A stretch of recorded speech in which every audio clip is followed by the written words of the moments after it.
Lord of the Mysteries. Chapter 608. Professional. The endless gray fog hung silently before a light scraping noise on the bronze table sounded. Klein changed his seating posture and began placing more weight on the details regarding the evil spirit. He was more and more convinced that Miss Sharon and himself had neglected the possibility of something happening to Rafter Pound. This is a beyonder power of the Red Priest pathway, conspirer? Furthermore, this is even closer to a common fraud. There's only the use of supernatural powers in the details. Therefore, even if I had arrived at the mysterious space above the gray fog, I would passively have my senses fooled. I would have only discovered the problem by proactively considering and analyzing the situation? If it wasn't for Mr. Azek, who knew of the evil spirit suspected to be the dead Red Angel Medici, I wouldn't have realized this problem. Nor would I have hired Miss Magician to seek out any abnormalities on Williams Street. After a few minutes of contemplation, Klein conjured a pen and paper, preparing to use divination to confirm his theories. After deliberating for a moment, he finally penned the sentence for the dream divination. Baronet Rafter Pound's current situation. After putting down his dark red fountain pen, Klein held the piece of paper with the divination statement and leaned back in his chair. He first recalled the information he had regarding Rafter Pound before closing his eyes, chanting silently, and entering cogitation. Klein's thoughts rapidly calmed down as he quickly entered a dream state. In a gray world, disconnected scenes flashed past before finally fixating on Unit 29. On Civilhouse Street. Inside the warm activity room, Rafter Pound was dressed in cotton pajamas, holding a wine cup with red liquid. He was standing silently by the window, looking at the Backland Police Station headquarters diagonally across the street. This baronet had gray sideburns and puffy eye sockets that were tinted with blackish-green colors. The wrinkles on his forehead and the corners of his eyes and mouth were so pronounced that it exceeded what someone in his 40s should look like. His pupils weren't dilated in a very serious manner, but they were abnormal. His cheeks were flushed red as he had a furtive smile. He looked slightly abnormal compared to the last time Klein met him. Indeed, something is wrong with him. Klein left the dream and began considering how he could deal with the evil spirit. Without a doubt, he had his usual train of thought for such matters. Under the situation where he was unable to contact Miss Sharon, his first reaction was to report the matter. But how should it be reported? Klein considered it seriously, and conjured the world's figure, and made him pray. Through a reliable channel, pass this information to the Church of the Evernight Goddess and the Church of the God of Steam and Machinery. The information is, high-level spies from Faysac and Intis are gathered at Williams Street for unknown motives. Reward of £100. This was the explanation Klein thought of after repeated consideration. Directly revealing the King of Angels, Red Priest, the Medici family, or the Tudor dynasty's ruin would indeed garner the attention of the churches and military, but it would also easily make Miss Magician, who reported the matter, to be targeted by the official organizations. There were huge risks involved. Not only was using high-level spies from Faysac and Intis are gathered at Williams Street. Relatively milder, something which ordinary beyonders had a chance of noticing, but it was also something that would make the churches and the military wary. They would send out the corresponding experts to employ the most effective methods. As for the subsequent fruits of the investigations, it was all thanks to their contributions and had nothing to do with the reporting party. Klein had considered getting Mr. Azek to help, but he ultimately chose to abandon the thought. This was because the evil spirit was suspected to be a king of angels and was very dangerous. Mr. Azek, who was still in the stage of recovering, might not be able to deal with it. After some thought, Klein turned the conjured scene into a stream of light and transmitted it to the crimson star representing the magician. Backlund, Sherwood Borough. When Furs received the response from Mr. World, she was taken aback. "Those are high-level spies from Faysac and Intis?" she exclaimed to herself, believing that there was no way she could have inferred something like that with the information she had provided. However, she quickly felt at ease, believing that the reason why Mr. World had suspicions of abnormalities in William Street was precisely because he had received the corresponding intel of high-level spies. Once he confirmed the appearances of people from Faysac and Intis, it was easy for him to make such a conclusion. Pass this information to the Church of Evernight and the Church of Steam? Isn't that a euphemistic way of saying report? Unfortunately, I won't be able to watch from the sideline, or I'm sure a great show would unfold. Furs wasn't a stranger to reporting matters. After all, her housemate and good friend was a bounty hunter. She quickly had an idea, deciding to hand the matter of reporting the intel to the experienced Zio. When she came out of the bedroom, she saw Zio sitting on a sofa. She was flipping through documents about her target, raising her hand to grab at her messy blonde hair from time to time and appearing extremely serious.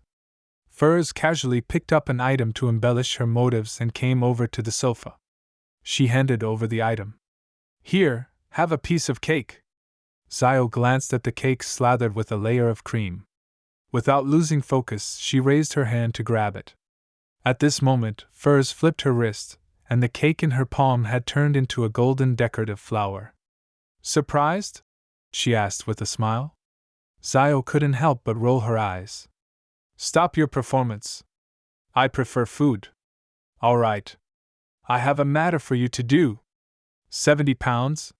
Furs smiled as she sat down. After first dealing with the evil spirit's matter, Klein returned to the real world and held a ritual in passing. He brought the radio transceiver, which had been placed above the gray fog for several days, back to his first-class master bedroom. He lay in bed and used cogitation to recover his energy until he was awoken by the tapping sounds.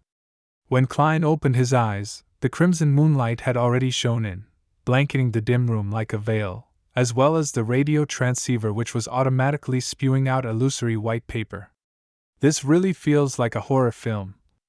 A shame it's connected to a magic mirror without any moral integrity or bottom line. Klein sat up and walked over. He saw lines of Loanese on the illusory white paper. Honorable existence above the spirit world, your loyal and humble servant Rhodes has arrived and would like to greet you. Do you have something you would like to test me on? Look at this, look. This is what I call smooth talking. This is what a professional is like. In that instant, Klein really wished to pull Darkwill into the room to witness the magic mirror's art of communication. I clearly have questions to ask it, but it becomes a situation of me testing it. And it even threw in a question. Klein controlled the curling of his mouth as he replied in a deep voice. Yes. Please speak. The ignorant and limited Rhodes is ready. Amidst the tapping sounds, the illusory paper no longer produced Loanese, but instead produced a fawning smiley face. This is already the emergence of emoticons. This fellow evolves really quickly. Klein directly asked. Where can I obtain a mystical item which can steal the beyonder powers of others? The tapping sounds suddenly became intense, as the illusory white paper quickly produced scenes like a screenshot from a movie.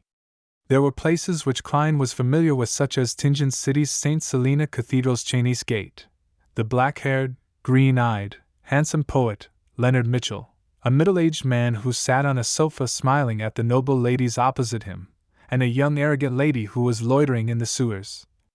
There were a total of 12 scenes, and finally a line of Loanese text appeared. These are the ones that you can easily or conveniently acquire one from. There are a lot more, but they are either very complicated or troublesome, or they range at the highest levels which I cannot see clearly. Not bad. He actually knows to help me filter. This is a fantasy and mystical version of Google.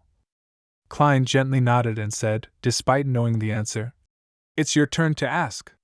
You have already answered. Amidst the tapping, Rhodes's unsurprising answer appeared on the illusory white paper. Klein chuckled inwardly and asked, Where will Leonard Mitchell be staying for the time being? The tapping sounds became intense again as one scene after another appeared before Klein's eyes. It was a famous landmark in Backland, a towering Gothic bell tower with a bell of order hanging above. There was a road sign on the road with the words, Pinster Street. It was Unit 7 along a row of terrace houses. In it, There was the extremely suave Leonard Mitchell wearing a black coat and red gloves. He was Klein's poet friend who was reading through the dossiers of Lenevis and Capim. This fellow is in Backland, and he's investigating the Lenevis and Capim cases? What the hell? The corners of Klein's mouth twitched slightly as he carefully thought of the clues he left behind in those two cases. The only clue is that Detective Sherlock Moriarty is involved in the two cases. If Leonard enters Daisy's dream, he should discover this point. But I already kept a beard and had a pretty good disguise back then. It's unlikely that he can recognize me in the rather blurry scene in the dream and portraits. As long as he doesn't recognize me, it doesn't matter. What has problems with Sherlock Moriarty have to do with me, Gairman Sparrow? Klein retracted his thoughts and memorized Leonard Mitchell's current residence. 7 Pinster Street, Backland. He planned on entrusting the Moon Emlyn White to visit Leonard Mitchell the day after tomorrow, and use the badge of the Hermits of Fate to purchase a mystical item. I hope my dear poet friend has additional items to spare. If not, the price will definitely be at a premium.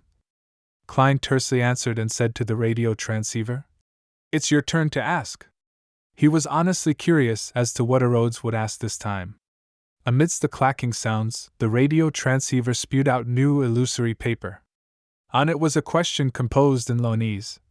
"Great Master, Leonard Mitchell has a huge secret. Do you wish to know? This can also be considered a question."